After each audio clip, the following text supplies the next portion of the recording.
Namo Buddhaya. Selamat malam Bapak Ibu, dosen, dan teman-teman sekalian. Saya Ricardo Wijaya dari kelas 1 BUMJ. Nah, pada kesempatan ini saya akan menyampaikan rangkuman tentang hukum karma dan kelahiran kembali yang merupakan intisari dari ajaran si Biku Tamo dan Cornelis Wawor. Nah, definisi karma, kehendak atau niat, cetana, seperti yang diucapkan dalam ajaran cetana Hambi Cafe Kamam Fadami, kehendak itulah karma yang saya maksud. Karma bukanlah takdir, melainkan semua perbuatan yang kita lakukan baik melalui pikiran, ucapan, maupun badan, yang didasari oleh niat. Niat inilah yang membentuk kita seperti energi moral yang akan berbuah di masa depan. Lalu kaitan karma dan kelahiran kembali, hukum sebab akibat. Nah, mekanisme dari kelahiran kembali ini ngomongnya rebit. Nah, adalah kelanjutan dari rangkaian proses karma.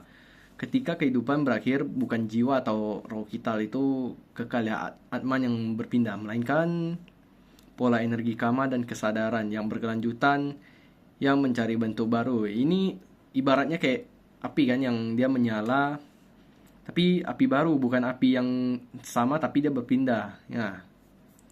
Lalu karma sebagai penentu, karma yang kita lakukan sepanjang hidup adalah penentu utama dari kondisi kelahiran berikutnya. Karma menentukan tempat, kondisi, bahkan lingkungan kita terlahir. Di saat akhir hayat kita, kondisi pikiran yang didominasi oleh perbuatan baik ataupun buruk akan memunculkan karma nimitta yang menjadi penentu langsung. Inilah yang akan dijelaskan di dunia ini ada perbedaan nasib yang adil. Semuanya adalah buah dari perbuatan sendiri. Nah, ini saya mau meluruskan pandangan negatif tentang karma, melawan mitos karma buruk lah ya. Banyak orang di masa kita itu cenderung nih menganggap karma itu apa? Sesuatu yang hal buruk. Ya macam kutukan lah. Nah, ini perlu diluruskan ya teman-teman. Karma sama sekali tidak sama dengan hukuman ya. Karma itu dia cuma hukum sebab akibat. Nah, ia tidak menghukum, melainkan hanya mengembalikan hasil sesuai dengan benih yang kita tanam. Makanya disebut sebab akibat. Lalu karma ada dua jenis loh. Untuk yang pertama itu karma baik, yang sebutannya kusala, yang didasari tanpa seperti keserakahan, kebencian, dan kegelapan batin. Misalnya kita berdana nih di vihara, lalu meditasi dan menjaga sila kita sendiri. Nah, itu kan pasti menghasilkan kebahagiaan untuk kita diri sendiri. Nah, untuk yang kedua itu udah pasti pada tahu ya, karma buruk.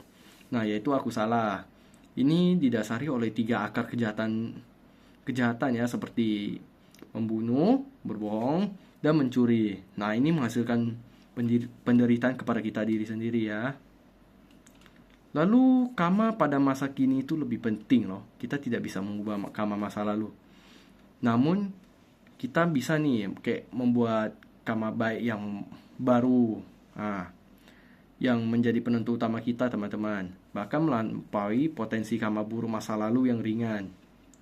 Nah, tujuan dan akhir dari siklus karma ini, jika karma baik membawa kita ke alam yang lebih baik dan yang buruk itu membawa kita ke alam yang menderita.